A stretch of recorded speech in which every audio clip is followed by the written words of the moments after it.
Bismillahirrahmanirrahim. Assalamualaikum warahmatullahi wabarakatuh. Baiklah adik-adikku, perkenalkan nama kakak Muhammad Umar. Di sini kakak akan menjelaskan tentang sholat wajib dan sholat sunnah.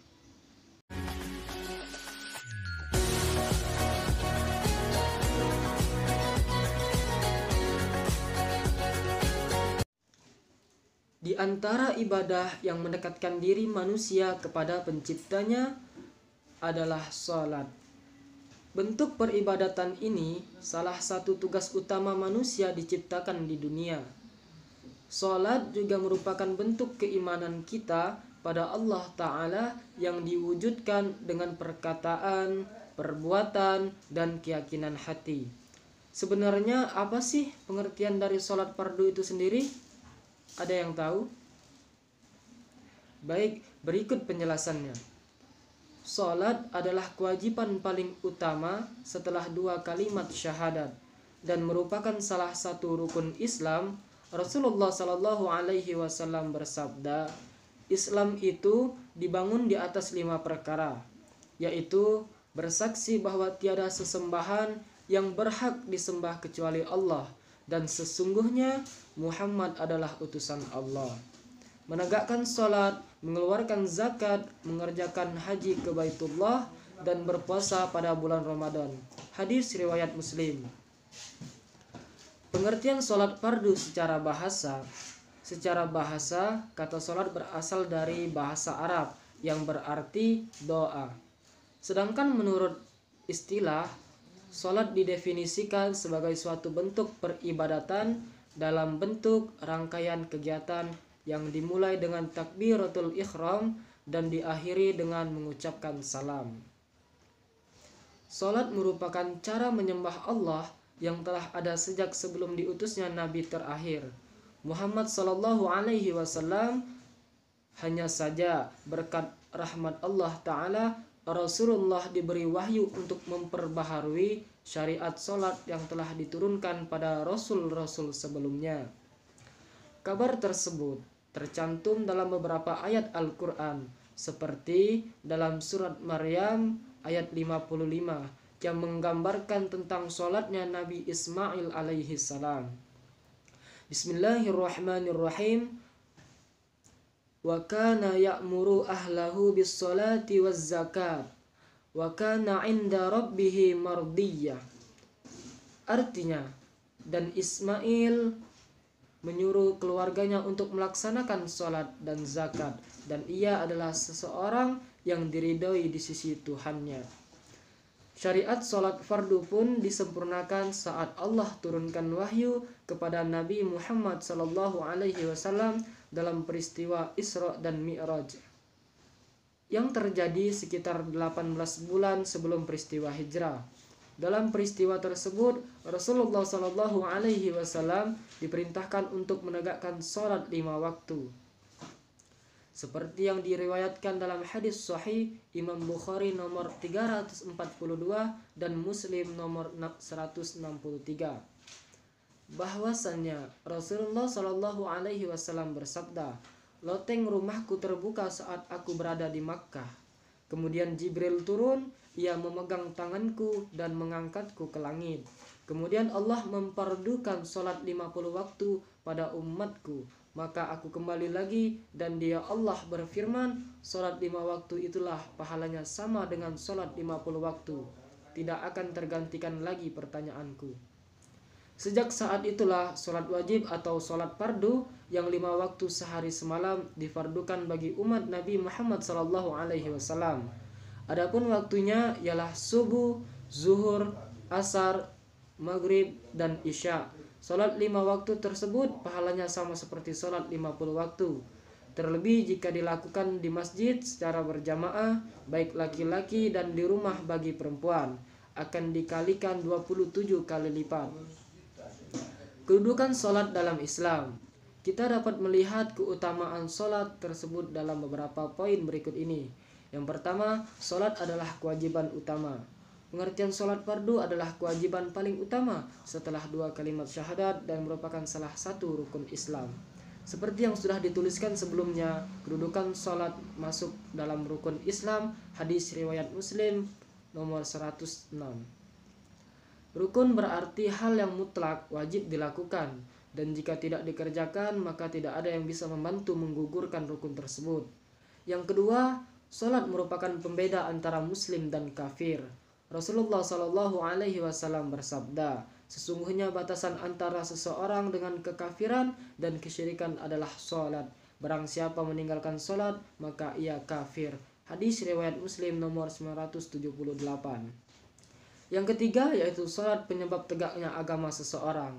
Sholat adalah tiang agama, dan agama seseorang tidak tegak kecuali dengan menegakkan sholat. Diriwayatkan dari Mu'adz bin Jabal, Nabi Shallallahu Alaihi Wasallam bersabda, inti pokok segala perkara adalah Islam, dan tiangnya atau penopangnya adalah sholat. Hadis riwayat Tirmidzi nomor 2825 dikatakan sahih oleh Syekh Al-Albani. Yang keempat yaitu amalan yang pertama kali akan dihisab pada hari kiamat. Nabi Shallallahu Alaihi Wasallam bersabda, sesungguhnya amal hamba yang pertama kali akan dihisab pada hari kiamat adalah sholatnya. Apabila sholatnya baik, dia akan mendapatkan keberuntungan dan keselamatan. Apabila sholatnya rusak, dia akan menyesal dan merugi.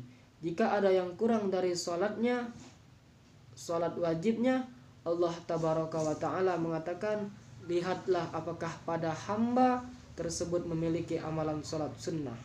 Maka sholat sunnah tersebut akan menyempurnakan sholat wajibnya yang kurang. Begitu juga amalan lainnya seperti itu. Hadis riwayat Abu Daud, hadis ini dikatakan sahih oleh Syekh Al-Albani. Selanjutnya yaitu sholat sunnah. Sholat sunnah disebut juga sholat an-nawafil atau at-tatawu. Yang dimaksud dengan an-nawafil ialah semua perbuatan yang tidak termasuk dalam fardu. Disebut an-nawafil karena amalan-amalan tersebut menjadi tambahan atas amalan-amalan sholat fardu. Menurut mazhab Hanafi, sholat an-nawafil terbagi atas dua macam, yaitu yang pertama sholat masnunah, ialah sholat-sholat sunnah yang selalu dikerjakan Rasulullah, jarang ditinggalkan, sehingga disebut juga dengan sholat muakkad, yaitu yang dipentingkan. Yang kedua, sholat mandudah adalah sholat-sholat sunnah yang kadang dikerjakan oleh Rasulullah, kadang-kadang juga tidak dikerjakan, sehingga disebut dengan sholat ghairu muakkad, yaitu kurang dipentingkan. Dan selanjutnya, pembagian menurut pelaksanaan. Sholat sunnah ada yang dilakukan secara sendiri-sendiri atau munfarid. Di antaranya yaitu sholat wudhu, sholat tahiyatul masjid, sholat taubat, sholat duha, sholat tahajud, sholat rawatib, sholat istikharah, sholat mutlak, dan sholat safar. Sedangkan yang dapat dilakukan secara berjamaah antara lain yaitu sholat tarawih, sholat 2 hari raya, sholat gerhana, sholat istisqa, dan sholat witir. Mungkin itu saja yang dapat kakak sampaikan. Billahi taufiq wal hidayah. Wassalamualaikum warahmatullahi wabarakatuh. Halo adik-adik semua, perkenalkan nama kakak Evi Yuliasari. Kakak di sini akan menjelaskan tentang sholat berjamaah. Tentunya kalian sudah tidak asing dong dengan kata-kata sholat berjamaah. Apa sih sholat berjamaah itu? Berikut ini ya penjelasannya. Sholat berjamaah adalah sholat yang dilakukan secara bersamaan dan memiliki keutamaan dalam agama Islam.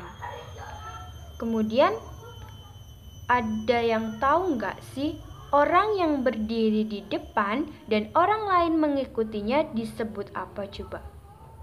Ya, disebut dengan seorang imam. Dan orang-orang yang mengikutinya disebut dengan makmum. Ada juga nih dalil yang menyebutkan tentang disyariatkannya salat berjamaah. Salah satunya yaitu Quran Surat Al-Baqarah ayat 43 yang berbunyi, A'udzu billahi minasyaitonir rajim. Bismillahirrahmanirrahim.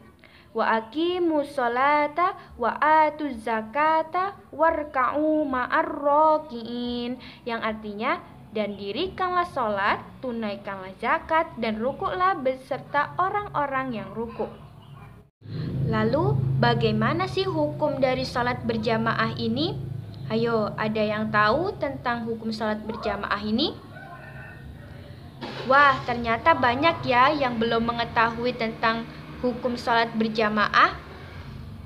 Berikut ini kakak akan menjelaskan tentang hukum sholat berjamaah. Sesuai dengan hadis dari Abdullah bin Umar radhiyallahu anhu, Rasulullah shallallahu alaihi wasallam bersabda, sholat berjamaah lebih utama daripada sholat sendirian dengan 20 derajat. Dari Muttafaq alaih.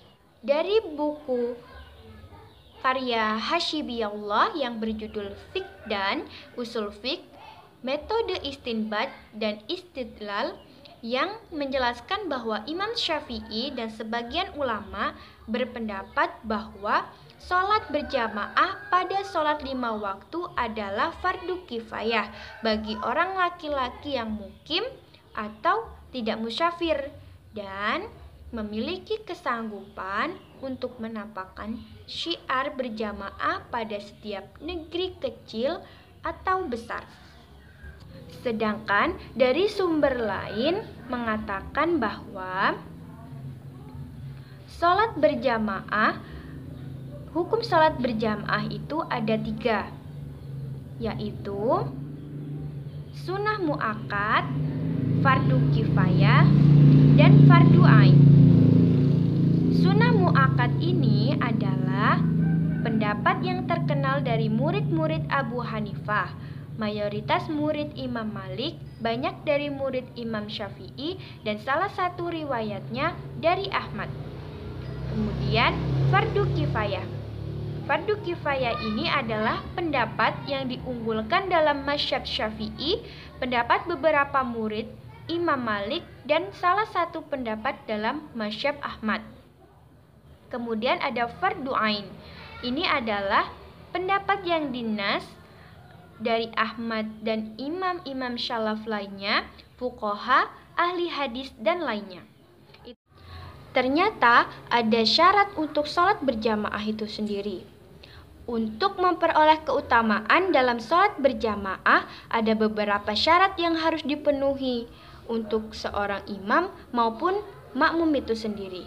Berikut ini syarat seorang imam. Salah satunya adalah laki-laki. Syarat ini untuk jamaah yang heterogen, terdiri laki-laki, perempuan, maupun banci. Namun bagi jamaah khusus perempuan, imamnya boleh banci atau perempuan. Kemudian yang kedua syaratnya yaitu perempuan sah menjadi imam jika makmumnya khusus atau hanya kaum perempuan saja. Kemudian yang ketiga, imam berada dalam satu tempat dengan makmum. Nah, selain syarat-syarat itu, ada ketentuan lain yang sifatnya diutamakan. Maksud imam yang diutamakan itu berdasarkan urutannya sebagai berikut. Orang yang paling fasih membaca Al-Quran, orang yang paling mengerti masalah Islam, dan orang yang paling dahulu hijrahnya. Itu syarat sebagai seorang imam.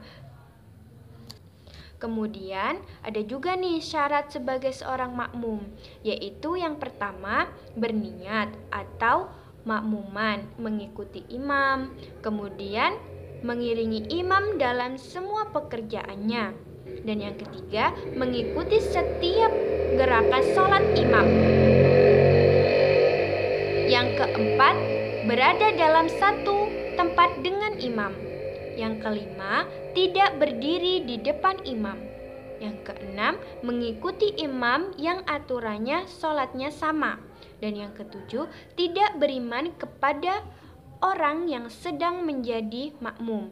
Dan yang terakhir, tidak mengikuti imam yang diketahui tidak sah atau batal sholatnya. Itulah tadi syarat menjadi seorang imam dan sebagai makmum. Assalamualaikum warahmatullahi wabarakatuh. Perkenalkan, nama saya adalah Anispa.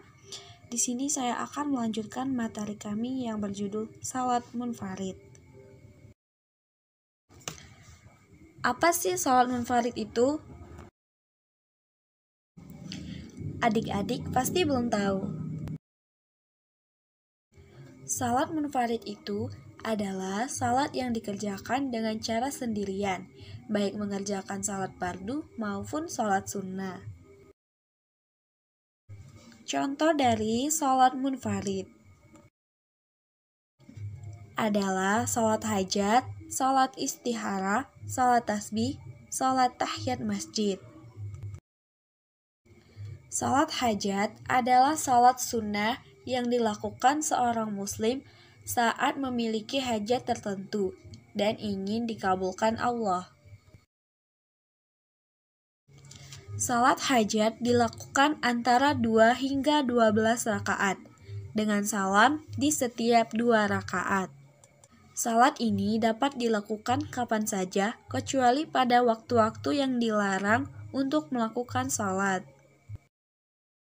Salat istihara adalah salat sunnah yang dikerjakan untuk meminta petunjuk Allah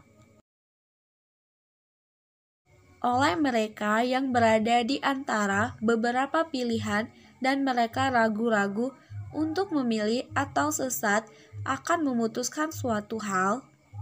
Spektrum masalah dalam hal ini tidak dibatasi. Salat tasbih merupakan salat sunnah yang di dalamnya pelaku salat akan membaca kalimat tasbih, subhanallah, walhamdulillah, wala ilaha illallahu, wallahu akbar, sebanyak 300 kali 4 rakaat masing-masing 75 kali tasbih. Salat ini dianjurkan Rasulullah SAW kepada pamannya Abbas bin Abdul Muttalib. Dan salat tahiyat masjid adalah salat sunnah 2 rakaat yang dilakukan ketika seorang muslim memasuki masjid. Contoh tata cara salat sunnah, khusuf sendirian atau munfarid ataupun berjamaah.